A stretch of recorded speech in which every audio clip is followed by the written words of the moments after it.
अगर हम झारखंड की सबसे हाई प्रोफाइल सीटों की बात करें, जो देश में आज़ादी के बाद से लगातार अब तक वहाँ चुनाव होते रहे हैं, चाहे वो पहले बिहार था, अब झारखंड हो गया। उन सीटों पर जो राजमहल विधानसभा सीट है, ये बहुत हाई प्रोफाइल सीटों में आती है।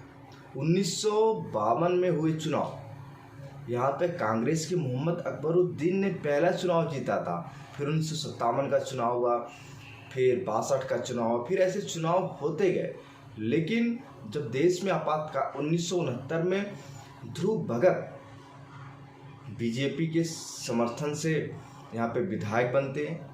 और विधायक बनने के बाद वो 18 सालों तक राजमहल पे, मतलब सबसे लंबा कार्यकाल अगर राजमहल में किसी विधायक करा तो ध्रुव भगत करा।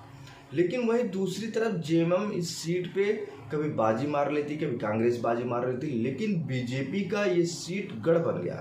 2014 में बीजेपी ने यहाँ से जीता अनंत कुमार ओझा, फिर 2019 में उन्होंने चुनाव जीता। अब 2024 में भी बीजेपी ने उन पर भरोसा दोबारा से किया।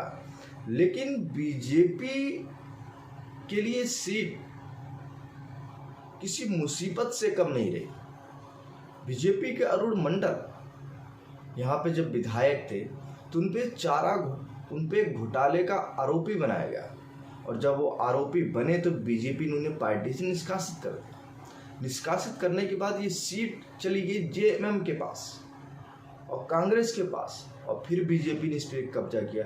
लेकिन ये जो राजमहल की सीट है, इस बार बीजेपी ने इस सीट पे अनंत कुमार ओझा पे फिर से दांव लगाया। वहीं दूसरी तरफ जेएमएम ने एमटी राजा को फिर से टिकट दिया है। क्या एमटी राजा बीजेपी के इस गढ़ को भेद पाएंगे? क्या जेएमएम की सरकार अपने कार्यों के अनुसार राजमहल पे अपना कब्जा बना पाएगी?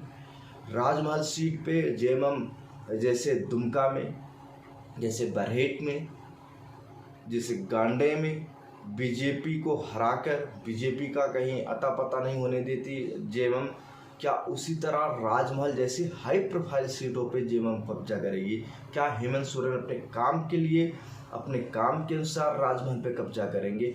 ये देखना दिलचस्प है, क्योंकि राजमहल का जो चुनावी समीकरण है, ये समीकरण बहुत दिलचस्प है। 45% यहाँ पे मुस्लिम है, 12% मंडल वोटर है।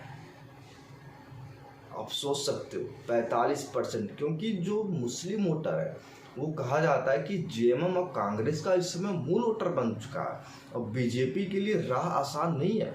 लेकिन जो 55% है, लोग कहते हैं कि जो 55% है, इसमें से लगभग 50% वोट करते हैं वो बीजेपी की तरफ एक मुश्त वोट करते हैं, और जो 45% है मुस्लिम वोटर, इसमें से 45% में से 30% जेएमएम को वोट करते हैं और क्षेत्रीय लोगों को वोट करते हैं, और बाकी लोग बाहर रहते हैं।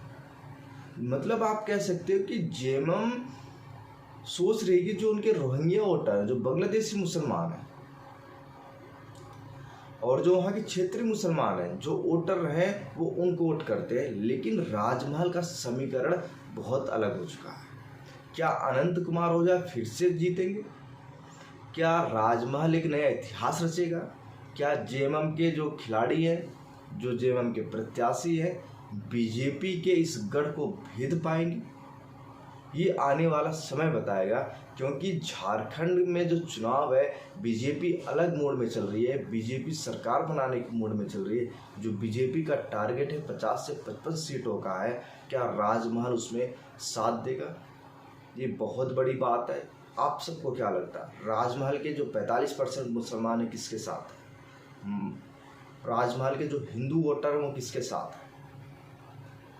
राजमहल का जो आदिवासी वोटर हो किसके साथ है? आप बताएं। लड़ाई बहुत दिलचस्प है, और इस दिलचस्प लड़ाई में बीजेपी जीतेगी या झारखंड मुक्ति मोर्चा जीतेगा, ये तो आने वाला समय बताएगा। लेकिन आप कमेंट बॉक्स में बताइए कि राजमहल का मूड क्या है। मेरे हिसाब से राजमहल में तो बीजेपी बम्पर वोटों से जीत रही है।